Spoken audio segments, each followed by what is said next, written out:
no problem between Francophone and Anglophone. The crisis is between maybe the policies of government and the population of the English speaking. The situation escalated because government decided to crack down on protesters instead of doing what we are trying to do today. Instead of thinking about dialogue, sitting down to talk, government decided to send the military behind those who were protesting peacefully. Des textes des avocats qui en français, qui n'est pas en anglais, ils avaient le droit de réclamer. Mais j'ai condamné la manière de réclamer. Mais on dit toujours, on ne peut pas faire les omelettes sans avoir cassé les œufs. Le problème est que les œufs qui ont été cassés sont plus nombreux pour faire ces omelettes.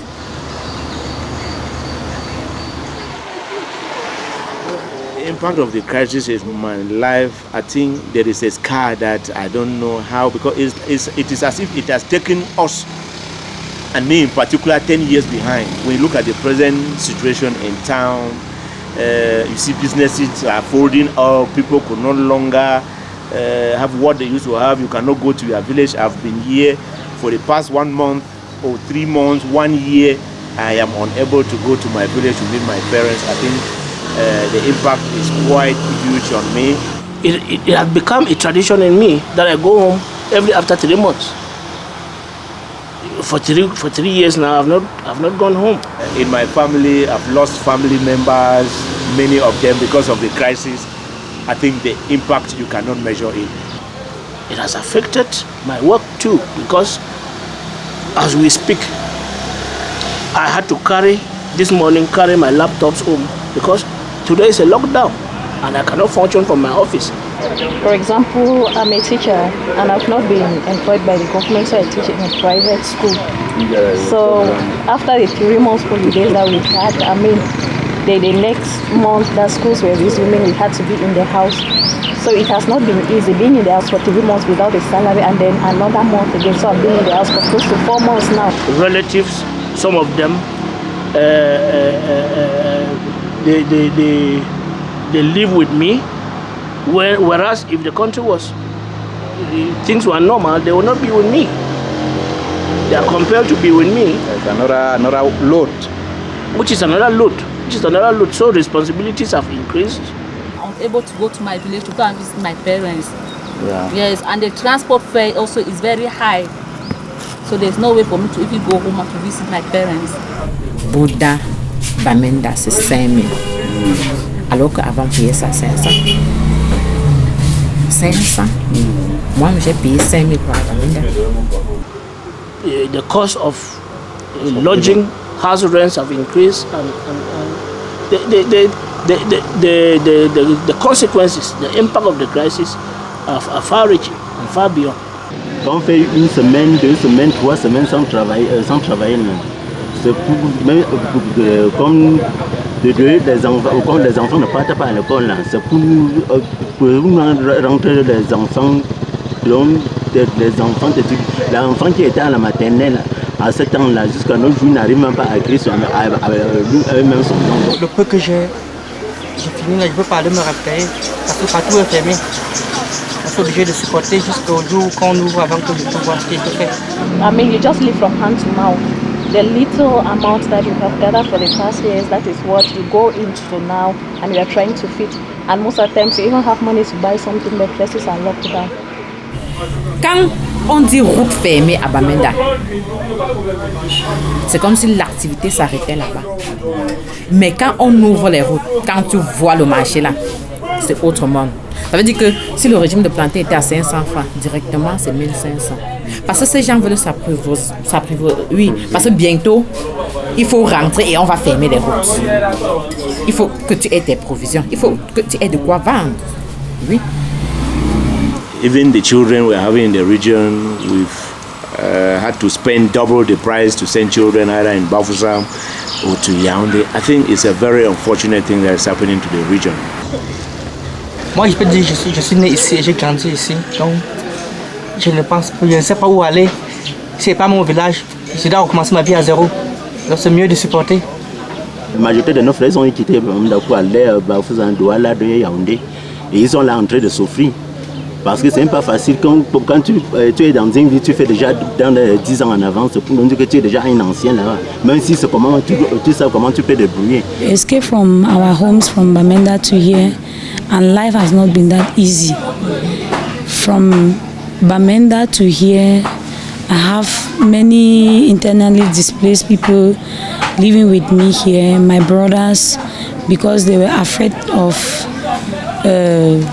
the gunshot, because if you stay in Bamenda, you don't even know where even your enemy can do something. Exactly. Yeah, so they have escaped to come and stay here with me.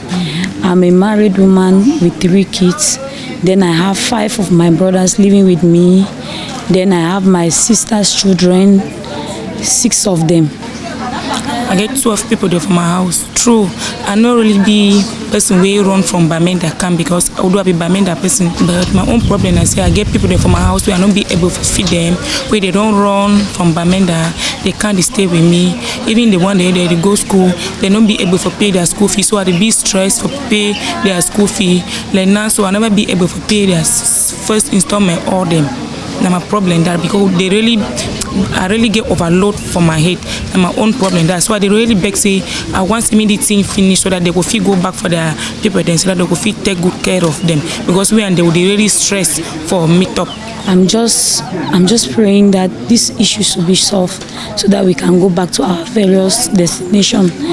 Because when we were in Bamenda, life was not very difficult as it is now.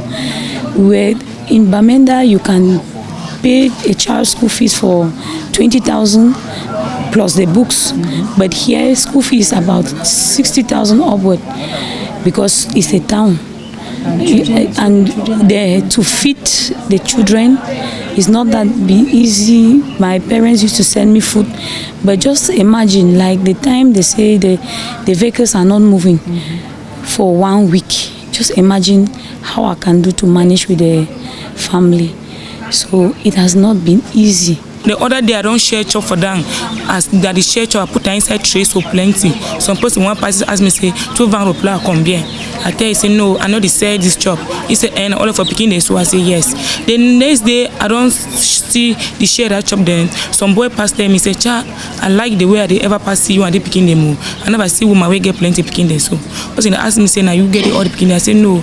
Even with the big ones and the small ones and because they are someone they don't just send them, their parents they not come, they just send the picking. So one they deal with their parents them.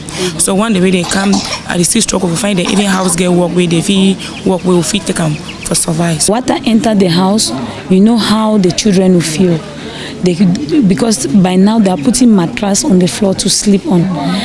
But when it is raining and water enters the house, they stay up. Yeah, they stay up all night, and it distracts the children a lot.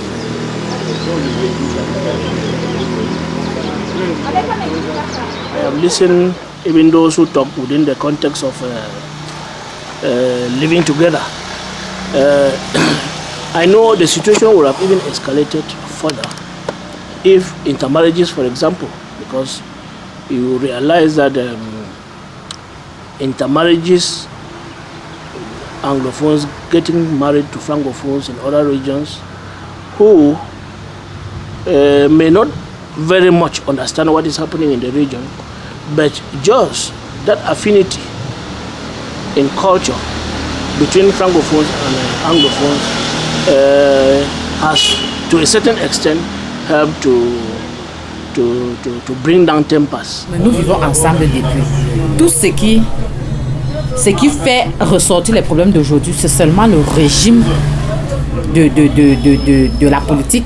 Ce n'est pas que nous vivons ensemble. Là où je vis maintenant, je vis avec les anglophones à côté de moi, j'ai pas de problème. Ils ont l'habitude d'apprendre mes enfants à faire leur cours d'anglais. The solution I am proposing is that the authorities that be, especially with the head of state, they say better late than never. They have started doing something in Yaoundé with the dialogue.